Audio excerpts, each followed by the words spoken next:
Next लिखो आप, बैठ जाओ प्लीज, बात नहीं, जाना है निकलो जल्दी।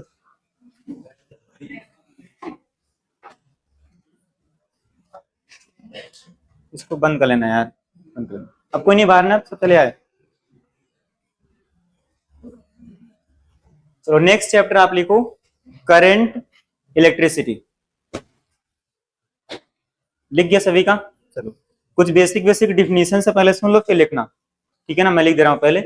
तो पहली इसमें डिफिनीशन तो यही है कि what is meant by electric current. Electric current, ठीक है, हम लोग इसको आई से डिनोट किया करेंगे, ठीक है। और ये होता क्या है, ऐसे आप बोल सकते हो कि rate of flow of charge, rate of flow of charge through a cross section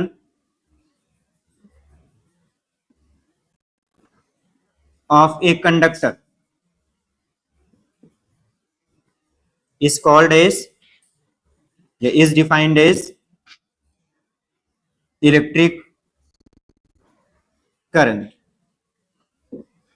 आप क्या बोल सकते हो सिंपल सा, कि rate of flow of charge बोल सकते हो, या बोल सकते हो कि चार्ज पर यूनिट टाइम, उसको आप क्या बोलोगे, बोलना अपने से इलेक्ट्रिक करंट, ठीक इतना।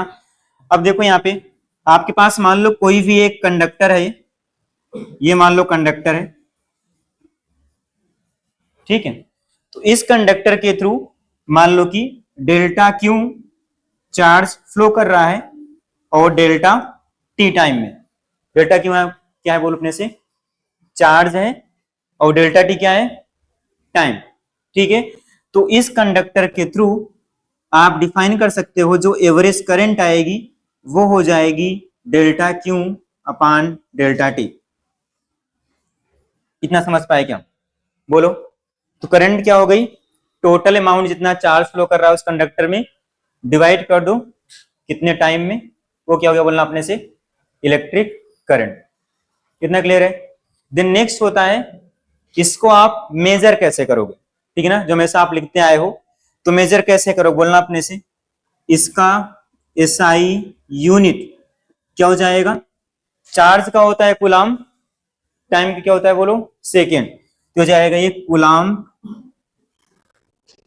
पर सेकेंड। इतना समझ पाए क्या, बोलो? और इसी कूलाम पर सेकेंड को ही आप क्या बोला करते हो, बोलो अपने से, एम्पियर। क्या बोलते हो, एम्पियर। तो आप ये बोल सकते हो सिंपल सा कि 1 ampere is equal to 1 coulomb per 1 second. 1 ampere current का मतलब क्या हो बोलना अपने से, अगर आपसे कोई बोले कि डिफाइन 1 एम्पियर, तो कैसे डिफाइन करोगे, अगर किसी कंडक्टर में 1 कूलाम का चार्ज फ्लो कर रहा हो 1 सेकेंड के लिए, मींस उस कंडक्टर के थ्रू कितना करंट फ्लो करिए बोलना अपने से, 1 एम्पियर। डिफाइन कर पाओगे ना, बोलो? अगर किसी क्रॉस सेक्शन, लाइक किसी भी क्रॉस सेक्शन जो है कंडक्टर का 1 कूलाम का चार्ज फ्लो कर रहा है 1 सेकेंड के लिए, मींस करंट कितना है बोलना अपने से, 1 एम्पियर। कितना क्लियर रहेगा ना, डिफाइन कर लोगे, बोलो? ठीक है। अब इन करंट के बारे में आप 3-4 पॉइंट आप याद रखोगे, ठीक है ना। जैसे फर्स्ट कि जो इलेक्ट्रिक करंट होती है, इलेक्ट्रिक करंट आपने बोला रहा होगा इज ए फंडामेंटल क्वांटिटी, याद आया? कौन सी क्वांटिटी बोलना, फंडामेंटल क्वांटिटी, आपने 7 पढ़ी थी, उनमें से एक इलेक्ट्रिक करंट भी थी, ठीक है। तो electric current is a scalar, ऐसे बोलना, electric current is a fundamental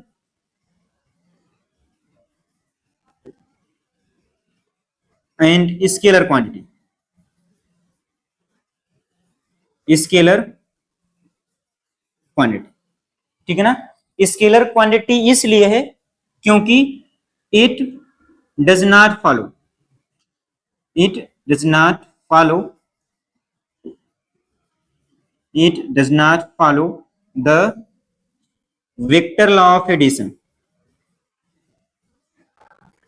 यह वेक्टर लॉ ऑफ एडिशन को फॉलो नहीं करती। कितना क्लियर रहेगा ना? इसीलिए क्या होती है बोलना अपने से, स्केलर क्वांटिटी होती है।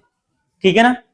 बोलो इस सेंटेंस का मतलब क्या है? देखो अगर मान लो आपके पास कहीं से ये सपोज दैट 1 एम, चलो मान लो यहां पे 5 एम्पियर की करंट आई, 2 एम्पियर यहां पे चली गई, 3 एम्पियर यहां पे चली गई। ठीक है ना? लाइक 2 और 3 जोड़ोगे 5 ही आएगा। ठीक है ना? अगर हम आपसे पूछते हैं ऐसे करके, या आप पूछ सकते हो कोई अदर मतलब पाथ से, मान लो आप बना रहे हो ऐसे पाथ बना रहे हो सपोज दैट। ठीक है ना? अगेन यहाँ पे 5 एम्पियर आई, एक में 3 एम्पियर चली गई, एक में 2 एम्पियर चली गई। मतलब डायरेक्शन तो होती है इसमें, बट इसमें क्या हम लोग जोड़ते हैं, एल्जेब्रिक समेशन करते हैं। ठीक है ना? मतलब वेक्टर लॉ ऑफ एडिशन नहीं करते। कहानी क्लियर हुआ ना? इस टाइप का है, तब भी ये रहा 5 एम्पियर आई डिस्ट्रीब्यूट हुई, यहां पर भी वही। समझ पाए ना? बोलो। तो इसमें डायरेक्शन होती है बट स्टिल क्या है, स्केलर है, क्योंकि ये वेक्टर लॉ ऑफ एडिशन को फॉलो नहीं करती। इतना कहानी क्लियर रहेगा? बोलो।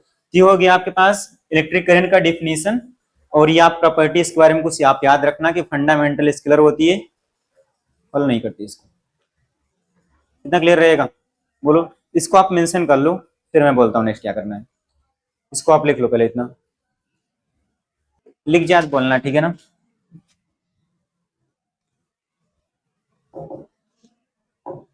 आपका न्यूमेरिकल भी आज ही करना है इसमें। ठीक है? इसका डायमेंशन तो आप निकाले लोगे, इतना लिख जात बोलना आप। ठीक है?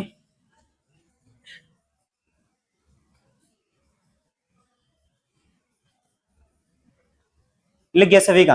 देखो इसमें आपने भी बोला डायरेक्शन भी होती है, तो डायरेक्शन के लिए आप 2 पॉइंट बस आप याद रखो कि अगर किसी भी कंडक्टर में मान लो पॉजिटिव चार्ज फ्लो कर रहा है, ठीक है ना, तो जो इसकी डायरेक्शन होती है, ऐसे आप याद रखना कि डायरेक्शन ऑफ इलेक्ट्रिक करंट कहां होती है बोलो, जिधर आपके पास चार्ज फ्लो करता है। ठीक है ना? तो आप ये बोल सकते हो कि electric current flows in direction of positive charge. ठीक है ना? और जो यही इलेक्ट्रिक करंट होती है, electric current flows opposite to the flow of negative charge.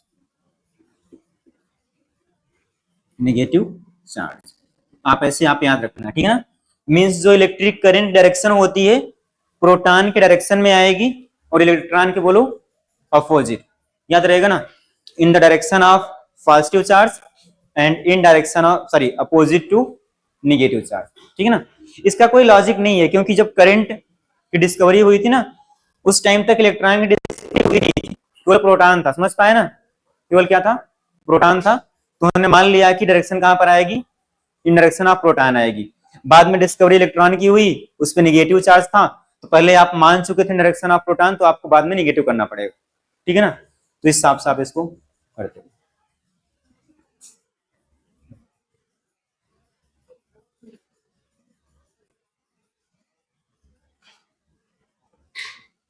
Dimension तो आप निकाल ही लोगे। ठीक है ना? कूलॉम पर सेकेंड करना। इसका होता है एम्पियर, लाइक ए इनवर्स। क्या लिखोगे बोलो? सॉरी ए लिखोगे। क्या लिखोगे? ए, कैपिटल ए। याद रहेगा ना? Capital A. लिख गया सभी का?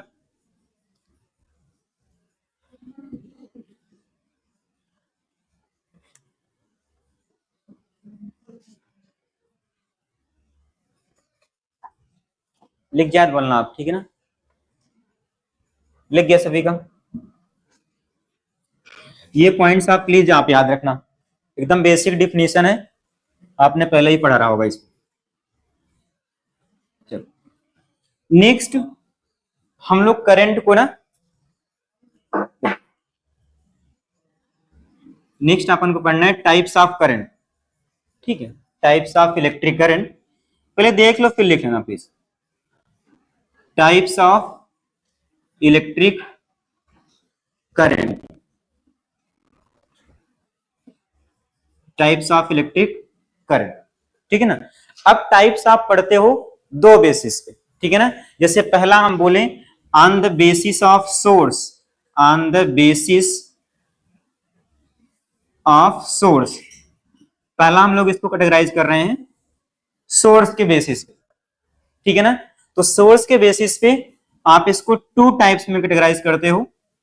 पहला आप बोल रहे थे डायरेक्ट करंट, ठीक है ना? एक होती है आपके पास डायरेक्ट करंट, एक होती है आपके पास अल्टरनेटिंग करंट, अल्टरनेटिंग करंट, ठीक है? डायरेक्ट करंट का सोर्स क्या होता है? बैटरी जो आप देखते हो वो किसके सोर्स हैं बोलो? उससे निकलती है डायरेक्ट करंट, ठीक है? और जो एसी होता है वो आता है जनरेटर से,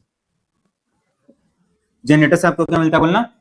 एसी, ठीक है ना? डायरेक्ट करंट मींस होता क्या है कि अगर आप एक ग्राफ में दिखाना चाहो तो ये आई और वर्सेस टी ग्राफ है, तो इसकी वैल्यू देखो कांस्टेंट है, समझ पा रहे हो ना? आई क्या बोलो? कांस्टेंट है, फ्लक्चुएट नहीं कर रही है, ठीक है ना? एसी में क्या होता है कि करंट फ्लक्चुएट करती है, समझ पाए ना? बोलो, साइन कर्व बनता है, ठीक है ना? तो अपना जो मेन कंसर्न है इस चैप्टर में पढ़ना वो क्या रहेगा बोलो? एसी रहेगा, ठीक है? सॉरी डीसी रहेगा, ठीक है ना? एसी तो हम बाद में पढ़ेंगे, क्लियर रहेगा ना? अल्टरनेटिव करंट पूरा चैप्टर ही है, ठीक ना? एसी करके इतना क्लियर रहेगा, बोलो सुनाए। अब सेकेंड आप इसको कैटेगराइज करते हो on the basis of nature, किसके बेसिस बोलना? ये तो हो गया पहला। सेकेंड आप इसको कैटेगराइज कर सकते हो on the basis of nature, on the basis of nature, on the basis of nature, ठीक है ना? अब नेचर का मतलब क्या देखो, तो इसको आप टू टाइप्स में कैटेगराइज करते हो। एक को आप बोला करते हो एवरेज करंट, एवरेज करंट, ठीक है ना? और एक को आप बोला करते हो instantaneous current, instantaneous current, clear रहोगे ना? एक को आप बोलते हो एवरेज करंट, एक को आप बोलते हो इंस्टेंटेनियस करंट, ठीक है? एवरेज करंट मींस क्या होता है? अभी आपने बोला ही हुआ था कि अगर किसी कंडक्टर में डेल्टा क्यू का चार्ज फ्लो कर रहा है किसी टाइम इंटरवल डेल्टा टी के लिए, तो ये आपके पास आती है एवरेज करंट, इतना क्लियर रहेगा ना? इंस्टेंटेनियस पे आते हैं। इंस्टेंटेनियस मींस होता है कि करंट की वैल्यू एक पार्टिकुलर इंस्टेंट की, मतलब एक स्पेसिफिक इंस्टेंट की आप बात कर रहे हो, क्लियर रहेगा ना? मतलब बहुत छोटे टाइम इंटरवल की आप बोल सकते हो, ठीक है? तो आई इंस्टेंटेनियस जब आप लिखोगे तो आप ऐसे बोल सकते हो कि ये हो जाएगा D Q over D T, but आप बात कर रहे हो कि टी क्या है बोलो? बहुत बहुत छोटा है, समझ पाए ना? टी क्या है बोलो? बहुत छोटा है।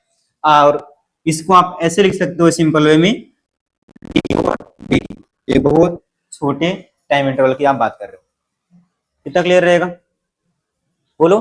तो आप यहां से भी बोल सकते हो कि जो डी क्यू हो जाएगा ना, डी क्यू हो जाएगा आई इंस्टेंटेनियस इंटू डी टी, ठीक है?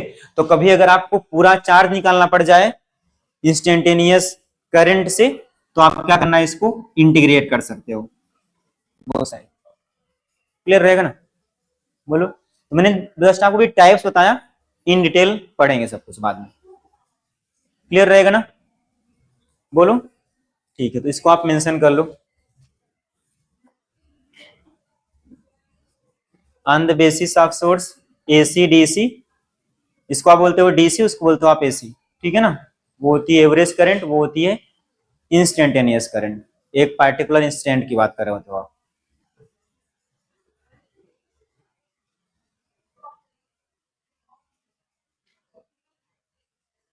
क्या हुआ बोलो।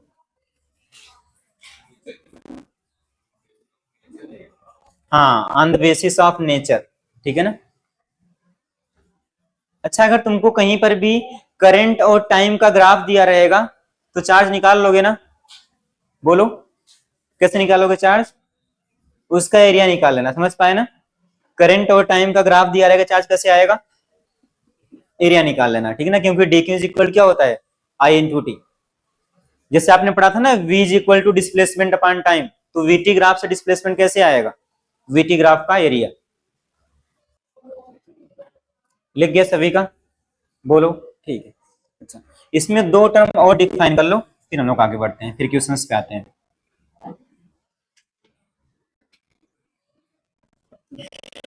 देखो यहाँ पे, जैसे आपके पास कोई भी कंडक्टर है ना, सपोज दैट मान लो आपके पास ये कोई भी कंडक्टर था, ठीक, ये भी कोई भी कंडक्टर था, इसमें करंट क्यों आती है बोलो, फ्री इलेक्ट्रॉन्स होते हैं इसमें, ठीक है ना, फ्री इलेक्ट्रॉन्स होते हैं। जैसे आपने बेस पढ़ा रहा होगा आइडियल, उसमें थर्मोडायनेमिक्स में केटीजी में, अगर किसी कंटेनर में गैस है तो रेंडमली क्या होती है बोलो, उसका मोमेंट होता है। वैसे ही आप इस कंडक्टर में ना, इस इलेक्ट्रॉन के मोमेंट को, फ्री इलेक्ट्रॉन के मोमेंट को आप रेंडमली मान सकते हो, just like a ideal gas in container. इतना क्लियर रहेगा, बोलो। तो होता क्या है कि जो इसकी एवरेज वेलोसिटी आती है, एवरेज वेलोसिटी जो आती है फ्री इलेक्ट्रॉन्स की एट रूम टेम्परेचर, वो कितना आती है बोलो, 0 आती है। क्लियर रहेगा ना, याद रहेगा ना। रेंडमली मूव करते हैं, जो सभी मॉलिक्यूल का जो एवरेज वेलोसिटी आएगा, सॉरी सभी फ्री इलेक्ट्रॉन्स का, वो कितना आएगा बोलो, 0 आएगा। तो कहने का मतलब ये है कि एट रूम टेम्परेचर कंडक्टर में करंट फ्लो नहीं करेगी, करंट क्या रहेगी बोलो, 0 आएगी, क्योंकि कोई फ्लो ऑफ इलेक्ट्रॉन होगा ही नहीं। इतना क्लियर रहेगा, बोलो। तो अपने को ना इसमें आपको दो टर्म डिफाइन करना है यहाँ पे, उसके लिए हम लोग पढ़ रहे हैं। तो पहला अपने डिफाइन करना है जिसको हम लोग बोलेंगे चार्ज डेंसिटी।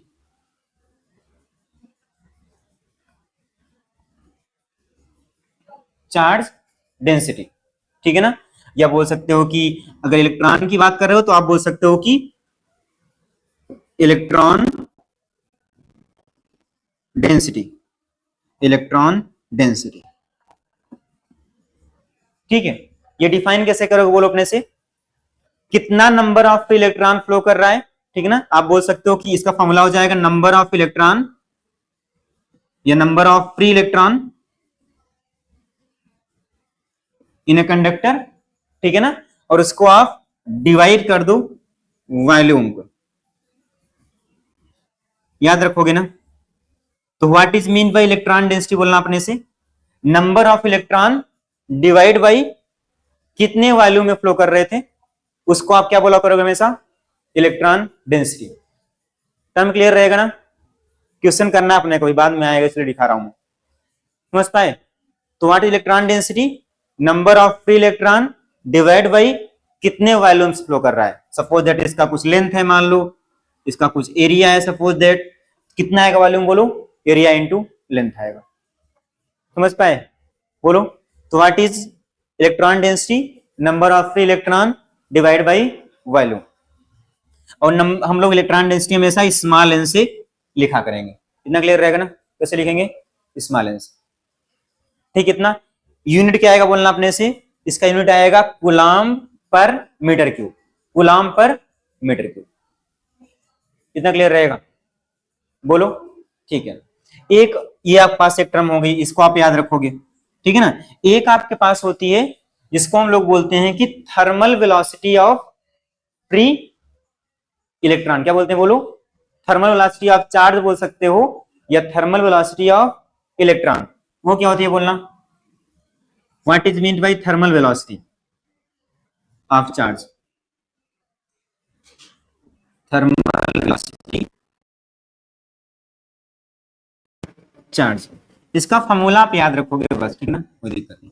ठीक है, देखो थर्मल वेलोसिटी का मतलब ये होता है, ठीक है, आपके पास मान लो कोई भी कंडक्टर है, ठीक है ना, ये इसमें कुछ ये चार्ज है, ठीक है ना, मान लो कि ये रूम टेम्परेचर पे, कहां बोलो, रूम टेम्परेचर पे है, तो रूम टेम्परेचर पे ऐसे नहीं कि इसकी एवरेज भी जीरो आती है, ठीक है ना, बट अलग अलग का कुछ ना कुछ वेलोसिटी आता है, क्लियर रहेगा ना, बोलो, सभी का एवरेज जीरो आता है बट एक अलग अलग की देखोगे आप, उसके बाद कुछ वेलोसिटी आती है, ठीक है, तो जो रूम टेम्परेचर पे इस फ्री इलेक्ट्रॉन की या इस चार्ज की जो वेलोसिटी आएगी उसी को आप क्या बोलते हो, थर्मल वेलोसिटी, ठीक है ना, तो आप ये बोल सकते हो सिंपल से कि द वेलोसिटी ऑफ इलेक्ट्रॉन, हम मान लो बात कर रहे हैं, ठीक है ना, electron due to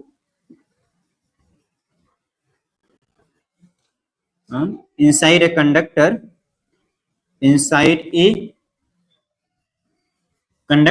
the velocity of electron inside a conductor due to surrounding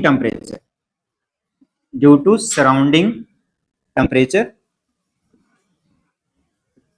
ठीक है ना, अगर मान लो आप बात कर रहे हो रूम टेम्परेचर की, रूम सराउंडिंग है आपका, ठीक है ना, is called as thermal velocity, इतना क्लियर रहेगा ना। इसका फॉर्मूला भी आप निकाल सकते हो कि मान लो हर एक मॉलिक्यूल का मास स्मॉल m है, ठीक है ना, और मान लो कि v की स्पीड से मूव कर रहा है, क्या कर रहा है बोलो, v की स्पीड से मूव कर रहा है, तो उसके पास काइनेटिक एनर्जी आएगी हाफ mv स्क्वायर, यही आएगी ना, हाफ mv स्क्वायर, और जो इसके पास आपने एक एनर्जी पढ़ा रहा होगा टेम्परेचर से, पढ़ा रहा होगा आपने थर्मल एनर्जी 3/2 kT, याद है सभी को, क्या 3/2 kT, सबको याद है ना, तो उसी को आप इक्वेट कर दिया करते हो actually, like half mv square को इक्वेट कर दिया करते हो 3/2 kT से। व्हाट इज के बोलना अपने से, के क्या होता है, के इज बोल्ट्जमान कांस्टेंट, पढ़ा हुआ ना सबने, एक्चुअली आप वहां पे इसको के भी लिख रहे थे, कंफ्यूज नहीं होना, ठीक है ना, 3/2, चलो के भी लिख दिया मैंने, पढ़ा हुआ है ना सबने, तो अब देखो हाफ तो कैंसिल हो जाएगा यहां से, तो v square is equal to हो जाएगा 3kBT अपान m, यहां से आप बोल सकते हो कि v इज इक्वल टू हो जाएगा 3kBT अपान m, इसी v को आप क्या बोलते हो बोलो अपने से, थर्मल वेलोसिटी, क्या बोलते हो, थर्मल वेलोसिटी ऑफ इलेक्ट्रॉन की बात करो तो इलेक्ट्रॉन की हो गई, चार्ज की बात करो तो आप चार्ज, समझ पाए इतना। और मैंने क्या बोला कि केवी क्या है, केवी होता है बोल्ट्जमान कांस्टेंट,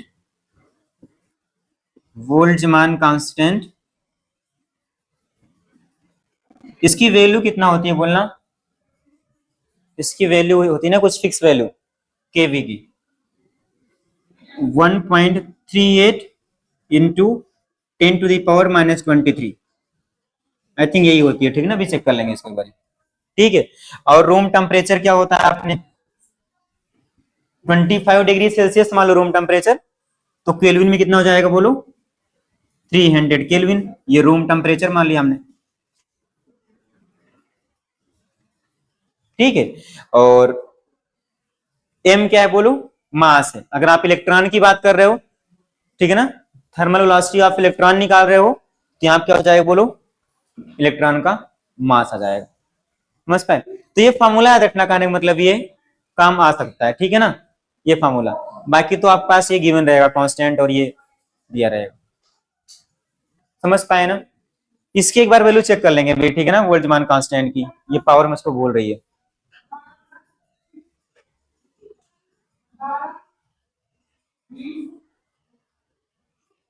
तो ये फॉर्मूला भी आप याद रखना, ठीक है ना, कि number of electron per unit volume is called electron density, और ये फॉर्मूला भी आप प्लीज आप याद रखोगे, ठीक है ना, 3kT अपान m, इसको लिख लो, फिर 3-4 क्वेश्चन है मैं बोल दे रहा हूं, लिख गया ना सभी का, बोलो, इसको आप कैलकुलेट करोगे ना, आई थिंक 10⁵ के ऑर्डर में आएगा समथिंग, ठीक है ना, अगर सारी वैल्यू तक रखना, यही आएगा।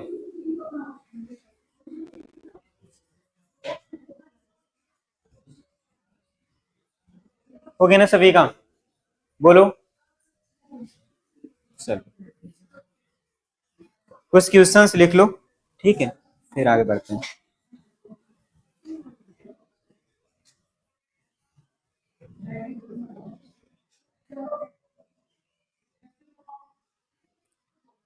चलो बोलें क्वेश्चन। 1.38 है, ठीक है ना? इसकी एग्जैक्ट वैल्यू मेरे को भूल रही है, बट ऐसे कुछ होती है। सही लिखा हुआ है, ठीक है ना, यही होती है, ठीक है ना। इसको कैलकुलेट करके चेक करना अपने से, 10⁵ आएगा, ठीक है ना, ऑलमोस्ट कर लोगे ना अपने से। मतलब मास रखना, यहाँ पे टी रखना, ये रखना। मास कितना रखोगे? मास रखोगे आप ये जो आपने पहले पढ़ा हुआ है 9.1, ये सब कुछ रखना ना, तो ये वैल्यू निकल के आएगी 10⁵ के आर्डर में, ठीक है।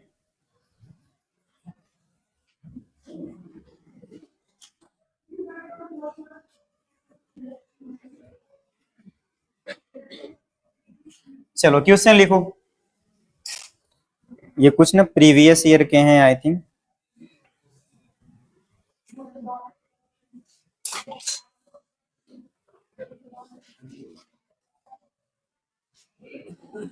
लिखो ए करेंट, क्वेश्चन लिखो example. A current I is equal to, a current I is equal to 2+4t।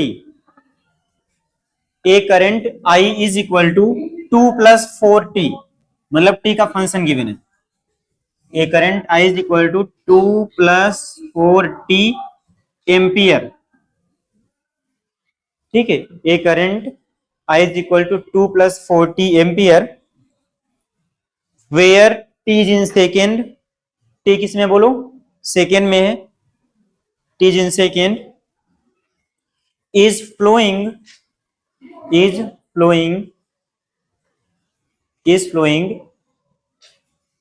through a wire for 2 second,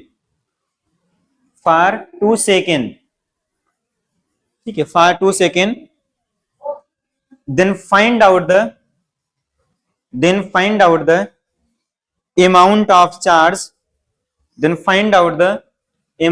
charge, flowing through the wire। बोलना कितना आएगा जल्दी से, एक लाइन का है बस, ठीक है ना। then find out amount of charge flowing through the wire।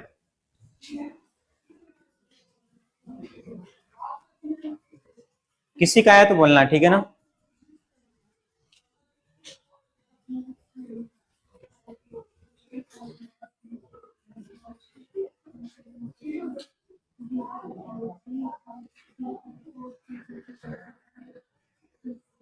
कितना आंसर बोलो, इसमें क्या ही बोलूं मैं, एक लाइन का तो सवाल है। किसी का है बोलो, बोलने दो पहले, ठीक है ना, बोलता हूं मैं। देखो ध्यान से, कहाँ गलती कर रहे हो, सही करो। नो, कहे गलत बोल रहे हो भाई, सही करो अच्छे से। 2 लाइन का है बस, इतना कॉम्प्लेक्स क्यों कर रहे हो? इतना उतना नहीं है, मतलब मल्टीप्लाई करना है बस। देखो गलत है मल्टीप्लाई। हाँ, क्या सोच रहे हो उसमें? 12 आएगा, 12 कूलम। जिसका नहीं आ रहा बाकी यहां देख लो। देखो आपने बोला कि इंस्टेंटेनियस, देखो ये टी का फंक्शन है ना, मतलब टी की 1 सेकंड पे कुछ और आएगा, 2 सेकंड पे कुछ और आएगा, ठीक है। आप ऐसे बोल सकते हो ना, I is equal to d q upon d t, बोल सकते हो ना। तो आप बोलते कि d q is equal to हो जाएगा आई डी टी, ठीक है। तो d q is equal to I है कितना, 2+4t, और यहां पर लिखोगे आप डी टी, यही करोगे आप। टी इज इक्वल टू 0 पर,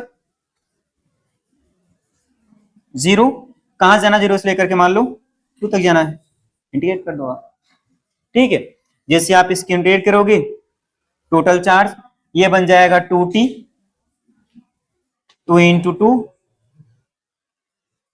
ठीक है ना, और ये क्या बनेगा बोलना अपने से 4t²/2। चलो एक स्टेप और मैं कर दे रहा हूं, ठीक है ना, ये इंटीग्रेशन आता है इसका 2t प्लस 4t²/2, ये आता है इंटीग्रेशन 0 से लेकर के 2 तक, ठीक है। तो ये q इज इक्वल टू हो जाएगा 2t प्लस यहां से क्या आएगा बोलो 2t², ये नहीं आएगा बोलो।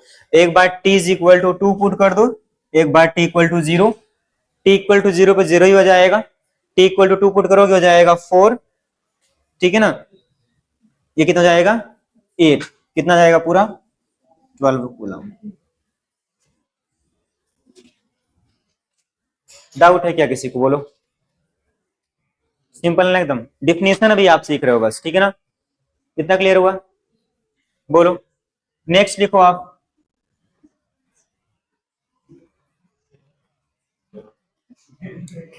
हो गया ना सभी का, चलो नेक्स्ट लिखो आप।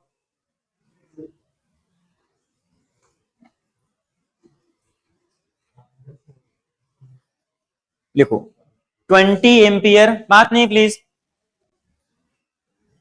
बेसिक प्लीज देखते जाना आप, ठीक है ना, बात नहीं बोलना कि ये कहां से आके डायरेक्ट, ठीक है ना, फिर बाद में आएगा फिर ये नहीं करेंगे बार बार कैसे करके दिखाएंगे, क्लियर रहेगा ना, इसलिए मैं पहले ही कर दे रहा हूँ बेसिक पूरा, ठीक है ना। आज का पूरा क्लास बेसिक ही है, मतलब 10th लेवल वाला, समझ पाए, तो आप प्लीज इसको जो भी है आप इसको याद रखना प्लीज, ठीक है ना, समझ पाए ना। चलो नेक्स्ट लिखो आगे आप, 20 ampere current 20 ampere current 20 ampere current flows through a cross section 20 ampere current flows through a cross section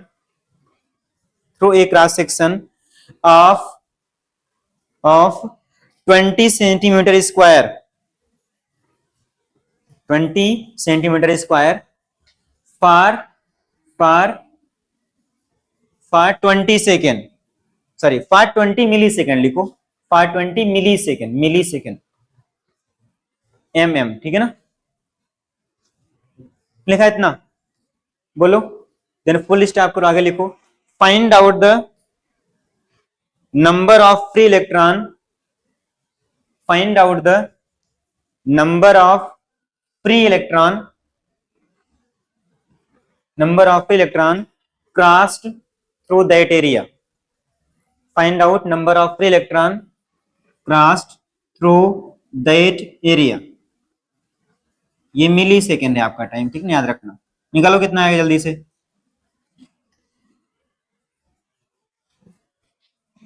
ठीक है, और आपके पास करंट गिवन था 20 एम्पियर, जल्दी बोलना है, ठीक है ना, बहुत बेसिक है।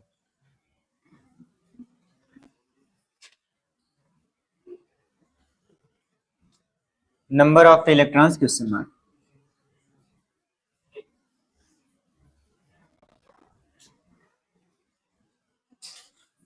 हाँ बोलो, 1 सेकेंड में होता है, ऐसे आप याद रखो 10⁻³ मिली सेकेंड में कैसे करोगे 10⁻³ 1 millisecond is equal to 10⁻³ second, या 1 second is equal to 1000 second, sorry 1000 millisecond, ठीक है, तो 10⁻³ कर दो, मल्टीप्लाई कर दो, हो जाएगा सेकेंड में, आ गया सभी का, जल्दी मल्टीप्लाई करो प्लीज,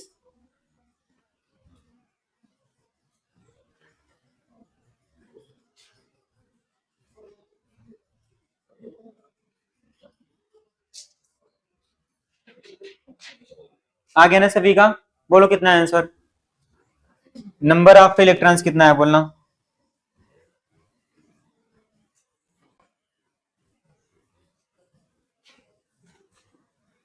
आ गया पीछे, बोलो कितना है, कैलकुलेट करो अपने से प्लीज, टाइम वेस्ट नहीं करो, कितना है आगे, क्या नाम है, कैलकुलेशन सही करो प्लीज, सही करो, गलत है, नहीं गलत है, सही करो सभी। आपको कितना आया, करो जल्दी से, कैलकुलेट मल्टीप्लाई करना है बस। किसी का एक नहीं है, बोलो कितना है, बोलो कितना,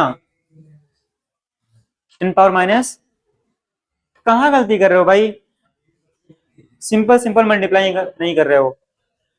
देखो यहाँ पे इसमें क्या ये करना है बताओ, आपने अभी पढ़ा ना, आई इज इक्वल टू होता है क्यू अपॉन टी, ये होता है formula, Q is equal to कितना होता है बोलो, N into E upon T, ये होता है ना, बोलो।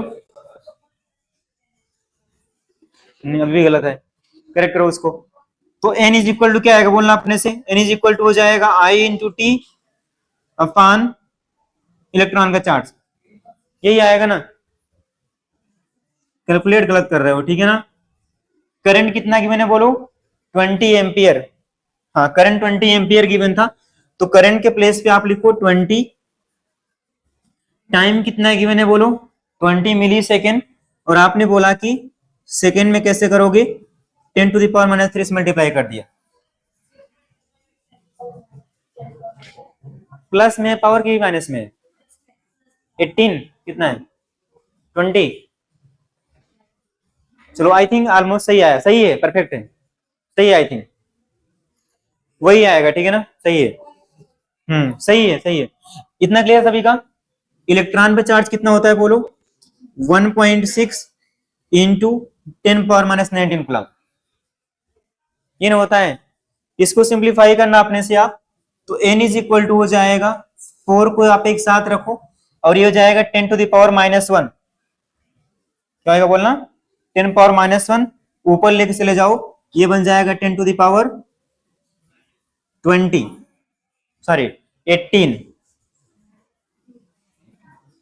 क्या होगा बोलना 18, और नीचे लिखा हुआ है 1.6, ठीक है ना, ऊपर नीचे 10 से मल्टीप्लाई कर दो, ठीक है, वो जाएगा 40/16, उसको आप सॉल्व करना अपने से, n इज इक्वल टू आ जाएगा I think 2.50, 10 to the power 18 electron. Doubt है क्या किसी को, बोलो डाउट है क्या इसमें, मल्टीप्लाई करना आसान है ना, चलो नेक्स्ट लिखो,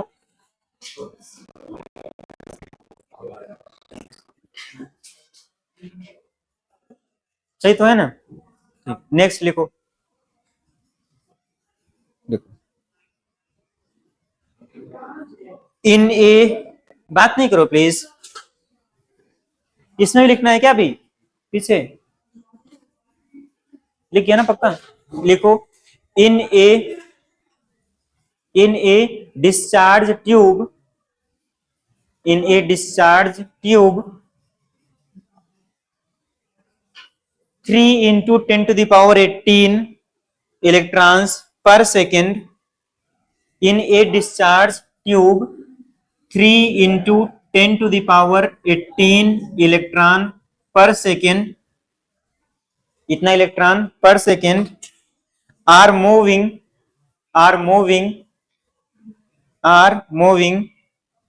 from right to left, from right to left, from right to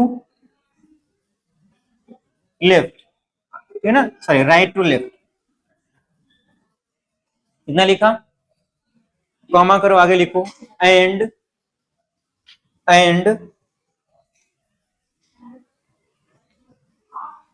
2 into 10 to the power 18 and 2 into 10 to the power 18, 2 into 10 to the power 18 ions, और ब्रैकेट में लिखो पॉजिटिव आयंस है,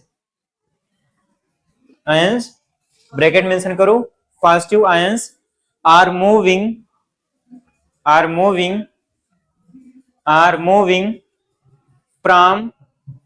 from left to right, are moving from left to right ठीक है ना।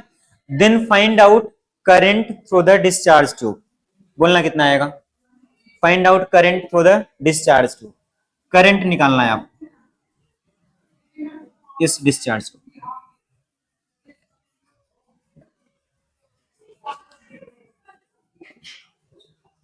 Calculate करो इस बार, अच्छे से करना है, ठीक है ना, बार बार गलती नहीं करना होता।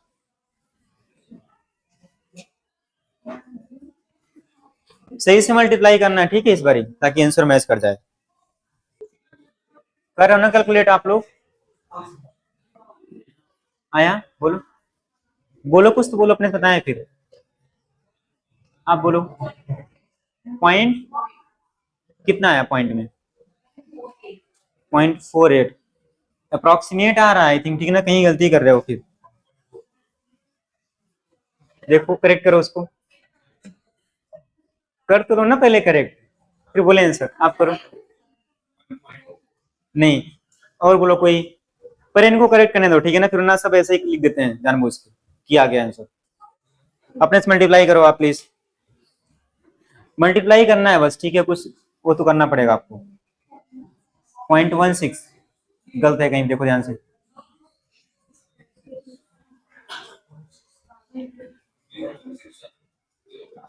नहीं 2 मिनट आ रहा, और कर लो, टाइम ले लो, फिर आते हैं हम लोग इस पर। चलो यहाँ पे देखो, ठीक है ना, सुनो 0.8 आएगा वैसे, ठीक है ना, 0.8 एम्पियर।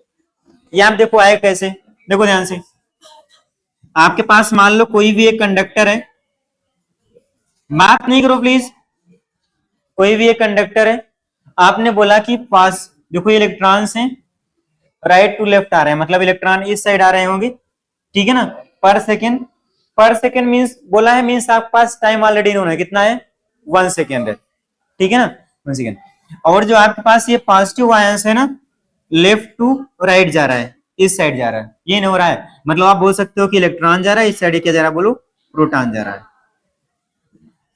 ठीक है इतना। अब आपने क्या पढ़ा कि जो करंट होती है, जो करंट डायरेक्शन आती है, वो इन डायरेक्शन ऑफ प्रोटॉन होती है, एंड अपोजिट टू क्या होती है बोलो, इलेक्ट्रॉन होती है। मींस अगर हम करंट की बात करें तो करंट कैसे फ्लो करेगी, इस साइड फ्लो करेगी, डाउट है क्या इसमें, opposite to flow of electron और इन डायरेक्शन ऑफ प्रोटॉन, इतना क्लियर है क्या बोलो। करंट निकालते कैसे हो आप, टोटल आपके पास चार्ज आएंगे, अपन क्या आएगा बोलो, टाइम आएगा। तो अब यहां पे देखो ध्यान से, तो I इज इक्वल टू इतना number of electron per second है, ठीक है ना, तो आप ये बोल सकते हो कि ये नंबर ऑफ इलेक्ट्रॉन गिवन है, ठीक है, इसमें आप इलेक्ट्रॉन के चार्ज से मल्टीप्लाई कर दोगे, क्या हो जाएगा बोलो, पूरा चार्ज निकल आ जाएगा। ये क्या है, नंबर ऑफ इलेक्ट्रॉन, इतना इलेक्ट्रॉन पर सेकेंड फ्लो कर रहा है, मीन्स क्या है, नंबर ऑफ इलेक्ट्रॉन है, तो नंबर ऑफ इलेक्ट्रॉन हो गया 3 × 10⁻18, ठीक है। और हर एक इलेक्ट्रॉन पे चार्ज कितना होता है बोलो, अभी हम लोग बाद में उसको पुट कर लेंगे, ठीक है ना, अभी आप केवल ई माइनस लिख लो, ठीक है इतना बोलो। मैग्नीट्यूड से मतलब बस यहाँ माइनस नहीं करना, ठीक है ना, माइनस नहीं करना होगा, इतना क्लियर रहेगा ना। प्लस आएगा प्रोटॉन का मतलब नंबर, कितना प्रोटॉन बोलो, 2 × 10⁻18 प्रोटॉन है, और हर एक प्रोटॉन पे चार्ज कितना होता है, वही इलेक्ट्रॉन चार्ज बराबर मैग्नीट्यूड वाइज, ठीक है ना, मैग्नीट्यूड आपको देखना, क्लियर रहेगा ना। अब नीचे क्या होता है, पूरा टाइम आएगा, दोनों गिवन था, पर सेकेंड था, टाइम कितना बोलो 1 सेकेंड, इतना क्लियर है, 1 सेकेंड के लिए 1 सेकेंड के लिए, डाउट है क्या इसे बोलो। ऐड करना है इसको आप, तो कितना हो जाएगा ऐड करने पे, 3 + 2 क्या हो जाएगा बोलो, 5 हो जाएगा, तो 5 × 10⁻18, ठीक है ना, और क्या हो जाएगा, इलेक्ट्रॉन पे चार्ज हो जाएगा 1.6 × 10⁻−17, इतना एम्पियर, ठीक है ना। और आगे सिंप्लीफाई करना है इसको, तो I इज इक्वल टू 5 × 1.6 × 10⁻−1, इतना एम्पियर आ गया, ठीक है इतना। इसको और सिंप्लीफाई करना आप, 0 0.0 10⁻−1 एम्पियर, तो I is equal to 0.8 ampere, doubt है क्या किसी को? बोलो, ये आपका आंसर हो जाएगा 0.8 एम्पियर। लिख गया सभी का? डाउट है क्या इसे? बोलो, लिख गया ना? चलो नेक्स्ट लिखो आप, फोर्थ नंबर पे आओ। बात नहीं प्लीज, नेक्स्ट लिखो आप फोर्थ, लिखो, बोले ये वाला ना फोर्थ नंबर आया हुआ है, ठीक है ना, नीट क्यू आई क्यू में ये वाला जो भी बोल रहे हैं, ठीक है ना, आप कल ना अपने सवाल, ठीक है ना। लिखो, an electron, an electron, an electron revolving, an electron revolving on a circular track, an electron is revolving on a circular track of radius, an electron is revolving on a circular track of radius 1.6 centimeter. An electron is revolving on a circular track of radius 1.6 centimeter. कितना लिखा? with a constant speed of 3.14 into 10 to the power 6 meter per second. ठीक है ना? बोलो, इतना clear हुआ? then find out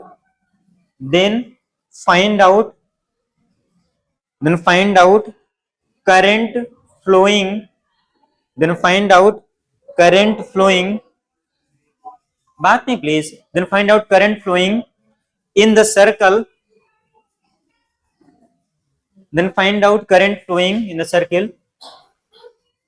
in one revolution, या one time period आप लिख सकते हो। लिख गया ना सभी का? निकालो कितना आएगा, सब लोग कैलकुलेट करो। ये नीट में है, ठीक है ना, पीवाईक्यू में आया, ये है प्रीवियस ईयर में, एकदम इजी सा क्वेश्चन है, ठीक है ना, आपको आना चाहिए।